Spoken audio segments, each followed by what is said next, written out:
नमस्कार दोस्तों, मैं बहुत बहुत स्वागत करता हूं आप सभी का एक बार फिर आज के इस नए वीडियो में। आशा और उम्मीद करता हूं कि आप अपनी किस्तें समय से भर रहे होंगे और आप अपने क्रेडिट कार्ड का बिल जो भी जनरेट हो रहा है आप टाइमली टू टाइमली पे कर रहे होंगे।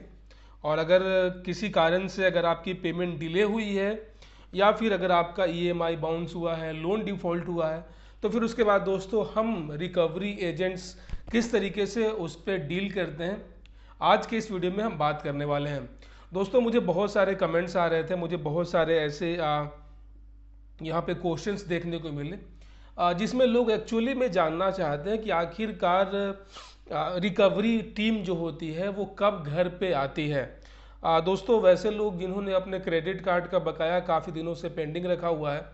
और बार बार रिमाइंडर कॉल जाने के बावजूद भी, बार बार उन्हें मेल जाने के बावजूद भी ना तो वो कॉल का रिस्पॉन्स दे रहे हैं, ना वो मेल का रिप्लाई कर रहे हैं, ठीक है, ना ही वो अपने जो अपना क्रेडिट कार्ड है उसका वो बिल है वो जमा कर रहे हैं। तो दोस्तों ऐसे सूरत में जो है बैंक एक फर्दर स्टेप लेती है, वो होता है होम विजिटिंग का। होम विजिटिंग बेसिकली एक तरीके से एक माध्यम होता है जिसके थ्रू बैंक का जो एक ऑथोराइज्ड एजेंट आप कह सकते हैं, ठीक है, बेसिकली एक थर्ड पार्टी एजेंट्स होते हैं जिनको हायर किया जाता है चीज़ों को शॉर्ट आउट करने के लिए, जिनको जो है डीआरए सर्टिफिकेशन के साथ साथ थोड़ा बहुत फाइनेंशियल नॉलेज उनको होता है, ताकि वो कस्टमर से मिलकर बिल्कुल फेस टू फेस उनके प्रॉब्लम्स का सॉल्यूशन निकाल पाएँ, एक अच्छा उनको एडवाइस दे पाएँ।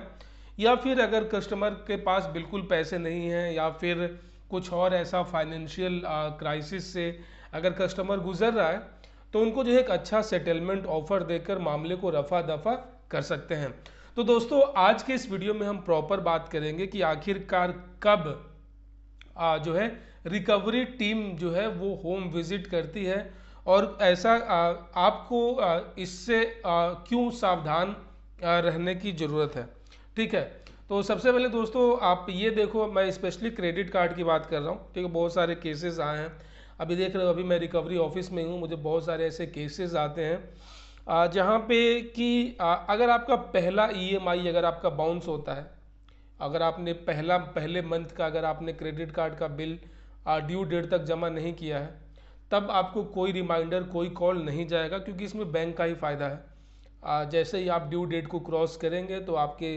अगले बिल साइकिल में एक अलग से लेट पेमेंट चार्ज है वो ऐड होकर आएगा, और जो पिछले मंथ का इंटरेस्ट है वो तो अगले मंथ के बिल के साथ ऐड होकर आएगा, ठीक है।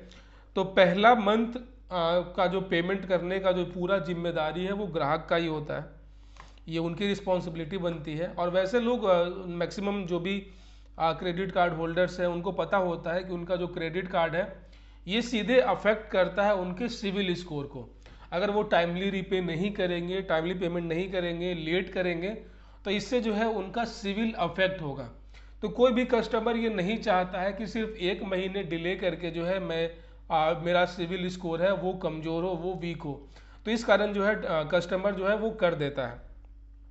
लेकिन वैसे कस्टमर जिनका कुछ फाइनेंशियल इशू आ गया जिसके कारण उनके पास इतने भी पैसे अरेंज नहीं हो पाए कि वो एटलीस्ट मिनिमम पेमेंट जो है वो जमा कर पाएँ, या आप इसे इंटेंशन इशू भी कह सकते हो। किसी किसी कस्टमर का होता है कि नहीं अब मुझे जो है करना ही नहीं है, ठीक है। तो पहले महीने जैसे ही अगर आपका ड्यू डेट क्रॉस होता है तो बैंक की ओर से कोई इन्फॉर्मेशन आपके पास नहीं जाती है, आपका जो लेट पेमेंट चार्ज है वो ऐड होकर आ जाएगा। लेकिन अगर बाई चांस सेकेंड मंथ भी आपने स्किप कर दिया, थर्ड मंथ भी स्किप कर दिया, तो दोस्तों यहाँ पे अब चांसेस हो जाते हैं आपका जो कार्ड है ये एनपीए में जाने का, राइट ऑफ होने का। अब राइट ऑफ मतलब ये हुआ कि अब जो है ये कार्ड अब आप कंटिन्यू नहीं कर सकते हैं, इस कार्ड को अब आगे जारी नहीं किया जा सकता। एक तरीके से आप ये समझो ना कि उस कार्ड को कैंसिल किया जा चुका है। Right of in the sense कि अब जो है उससे आगे फर्दर कोई ट्रांजेक्शन नहीं आप कर सकते, और आपका सिविल में अच्छा खासा रिपोर्ट चल गया है कि अब ये बंदा जो है लेट पेमेंट कंटिन्यू कर रहा है। तो ऐसे में जो है अब यहाँ पे बैंक को थोड़ा सा अब चिंता बढ़ जाती है कि अब ग्राहक से जो है पैसे निकलवाने हैं, ग्राहक कितने दिनों से पेमेंट नहीं कर रहा है। तो वहाँ पे जो है जैसे ही आप दूसरे महीने को अगर आप क्रॉस करते हो, डिले करते हो, तो उसके बाद जो है बैंक की जो फीमेल कलेक्शन डिपार्टमेंट से जो होती हैं एग्जीक्यूटिव्स, होती हैं, मैक्सिमम लेडीज़ होती हैं, जो कलेक्शन के लिए कलेक्शन टीम से होती हैं। वो फ़ोन पे ये भी बोलते हैं कि हम लीगल टीम से हैं, लेकिन बेसिकली वो लीगल टीम होता नहीं है। ये बेसिकली एक तरीके से दोस्तों मतलब कि कॉल सेंटर टाइप, बैंकों ने ये जो सारा जो ठेका आप कह सकते हो टेंडर है, ये किसी थर्ड पार्टी को, अलग अलग बैंक में अलग अलग एरिया वाइज जो है किसी थर्ड पार्टी को जो है इसके लिए उन्होंने वो दे रखा होता है। तो वो फीमेल जो है आपको कभी कह सकते हैं लीगल टीम से या फिर कलेक्शन टीम से आपको अगर कॉल करके बोलती है कि आप अपना पेमेंट ताकि जमा कर पाएँ। वो अपने लेवल से पूरी पूरी कोशिश करती हैं कि ग्राहक जो है पूरा पेमेंट करके मैटर ख़त्म करें। लेकिन बहुत सारे ऐसे कस्टमर्स होते हैं कि जो आप फ़ोन कट कर देते हैं, बात नहीं करते, कॉल का रिस्पॉन्स नहीं करते हैं, और वो नंबर देखकर ही समझ जाते हैं कि बैंक वालों का कॉल है, ये क्रेडिट कार्ड का बिल पेमेंट के लिए कह रहे हैं, तो वो उसको अवॉइड करते हैं। तो जब एक फिक्स ड्यूरेशन तक कलेक्शन टीम जो होती है अगर वो फेल हो जाती है कस्टमर से कम्युनिकेट करने में, कस्टमर से बात करने में, तो वो अपना रिपोर्ट जो है अपने टीएल को आगे जो है हैंड ओवर कर देती है। अब हैंड ओवर कर दी इसका मतलब ये कि अब जो है फ़ोन कॉल पे तो ये कस्टमर अब पेमेंट नहीं करने वाला है। इससे ये बात बिल्कुल क्लियर हो गया। अब उसका जो है इसका मतलब कि इंटेंशन इशू है, कोई फाइनेंशियल इशू नहीं है। अगर फाइनेंशियल इशू होता तो वो कॉल पिकअप करता, वो बात करता, बताता, कुछ टाइम मांगता, ताकि फिर उसको आगे से सेटलमेंट ऑफर भी दिया जा सके। लेकिन अब कस्टमर ने जो बिल्कुल कह सकते हैं उसने अवॉइड करना शुरू कर दिया है, उसने कॉल ही पिक करना बंद कर दिया है। तो ऐसे में अब बैंक के पास तो कुछ और ऑप्शन है नहीं, जब आप कॉल पिक नहीं करेंगे तो उसके बाद सीधे सीधे अब बस एक आखिरी रास्ता बचता है दोस्तों, वो होता है होम विजिटिंग का। होम विजिटिंग का पहला पर्पज़ ये है कि कस्टमर से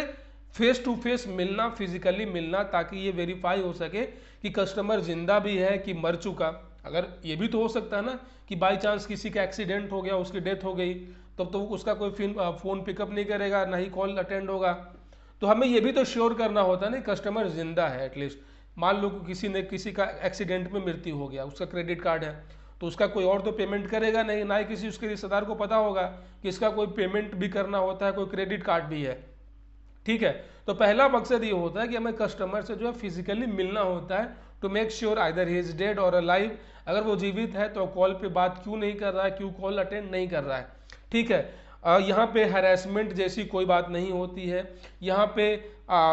एक तरीके से जोर जबरदस्ती वाली कोई बात नहीं होती है, और ये भी नहीं है कि हम अगर रिकवरी वाले वहाँ पहुँच रहे हैं तो हम पेमेंट वहाँ से लेकर ही आएंगे। नहीं, हमें इतना कोई वो ऊपर से कोई फोर्स नहीं होता है। बेसिकली हमारा मकसद होता है कि कस्टमर से फेस टू फेस मिलना। तो इसीलिए दोस्तों जब भी कोई कस्टमर कलेक्शन टीम का कॉल पिकअप नहीं करता है तो 1 महीने के बाद जो है डायरेक्टली जो है आपके घर पे होम विजिट आएगा, ये कंफर्म है। हाँ, होम विजिट होने से पहले आपको कॉल पे बता दिया जाता है, आपको एक टाइम दी जाती है कि आप इस टाइम अपने घर पे रहें, हमारी जो टीम है वो आपके घर पे पहुंचने वाली है। ठीक है, अब जैसे ही कस्टमर से हम मिल लेते हैं और श्योर हो जाते हैं कि ये जिंदा है, तो उसका एक रिपोर्ट बनाकर प्रॉपर हमें आगे जो है मैनेजमेंट को भेजना होता है। उसके बाद कस्टमर से बात करनी होती है कि सर आपका इतने दिनों से बिल पेमेंट है, क्या इशू आ गया, क्या नहीं इशू आ गया। ठीक है, अगर कोई जेन्यून रीज़न ऐसा लगता है जिसके कारण जो है बिल्कुल भी पैसे नहीं हैं, तो बंदा कहाँ से देगा। अब लाइफ से बढ़कर तो क्रेडिट कार्ड और पेमेंट है नहीं, तो अगर बिल्कुल भी कस्टमर के पास पैसे ही नहीं हैं या फिर कुछ ऐसा रीज़न है तो हम उसको और टाइम दे देते हैं, 1 महीने का, 2 महीने का अगर कस्टमर रिक्वेस्ट करता है तो, या फिर कस्टमर कहता है कि सर अब वैसे भी कार्ड अब राइट ऑफ हो चुका है तो अब जो है आप मेरा सेटलमेंट करा दो, तो फिर हम आगे बैंक के ऑफिशियल जो मैनेजमेंट होता है उससे बात करके जो है उनको जो है 50%, 40%, 30% जितना पुराना उनका जो है ड्यू होगा उस अनुसार उनको यहाँ पे लेस करके वेव ऑफ करके जो है, किसी किसी का तो मैंने देखा है कि 1 लाख उनका ड्यू था वो 10,000 में ही हो गया, 5,000 तक होते हैं, मतलब कि 5% तक में यहाँ पे सेटलमेंट होता है। तो दोस्तों इसीलिए मैं कहता हूँ ना कि आप टच में रहो, आप कॉल पिकअप करो, आप बात करो, कम्युनिकेट करो, अपने इश्यूज बताओ, प्रॉब्लम बताओ, कभी भी कॉल को इग्नोर मत करो, कॉल कट मत करो। ठीक है, तो इस तरीके से आपको सेटलमेंट देकर वहाँ पे रफा दफा कर दिया जाता है, क्योंकि दोस्तों जाहिर सी बात है अब बैंक के ऊपर आपकी बोझ है एक तरीके से, किसी तरीके से अब इस मैटर को क्लोज करना होता है, तो सेटलमेंट एक अच्छा जरिया होता है। हालांकि इसका एक नेगेटिव इम्पैक्ट ये पड़ेगा कि आपका सिविल डिस्ट्रॉय हो जाएगा और आपको अगले 2-3 सालों तक कोई भी बैंक आपको क्रेडिट कार्ड नहीं देगा। लेकिन वैसे लोग जो कि अब बिल्कुल उनके पास पैसे ही नहीं है, तो वो सिविल स्कोर का क्या करेंगे? उनका तो पूरा का पूरा फोकस होता है कि किस तरीके से मैटर खत्म करें। सो दोस्तों, अगर आप रिमाइंड कर लो, मन में ये बात बैठा लो कि अगर आप कलेक्शन टीम से अगर आप बात नहीं करोगे, कम्युनिकेट नहीं करोगे, तो यहाँ पे 100% जो है यहाँ पे होम रिकवरी जो है रिकवरी एजेंट्स आपके घर पे जाएंगे, आपसे बात करेंगे। ठीक है, किसी प्रकार का कोई भी जोर ज़बरदस्ती नहीं होता है, कोई हरासमेंट नहीं होता है, ना ही कोई आपकी जेब से निकाल के पैसे वसूल लेगा, ऐसा कुछ नहीं होता है। ये एक हेल्दी एक कम्युनिकेशन का तरीका है जिससे हम अलग अलग जो पैरामीटर्स हैं उनको चेकआउट करके हम आगे रिपोर्ट बैंक को भेजनी होती है। तो दोस्तों, आशा और उम्मीद करता हूँ कि इस वीडियो से आपका जो कन्फ्यूज़न था होम विजिट, होम रिकवरी को लेकर, ये पूरी तरीके से दूर हो चुका होगा। इसके अलावा दोस्तों, अगर आपके मन में कुछ और इशू है क्रेडिट कार्ड रिकवरी से रिलेटेड, तो आप मुझे कमेंट करके पूछ सकते हैं। मुझे बहुत खुशी होगी आप सभी के सवालों का जवाब देने में और आपकी पूरी मदद करने में। और चैनल पे पहली बार आए हैं तो चैनल को सब्सक्राइब कर लेना, नोटिफिकेशन बेल ऑन कर लेना, ताकि अगली बार जब मैं कोई नया और लेटेस्ट वीडियो लेकर आऊँ तो आप उसे मिस ना कर सकें। अपना बहुत सारा ख्याल रखिएगा दोस्तों। जय हिंद।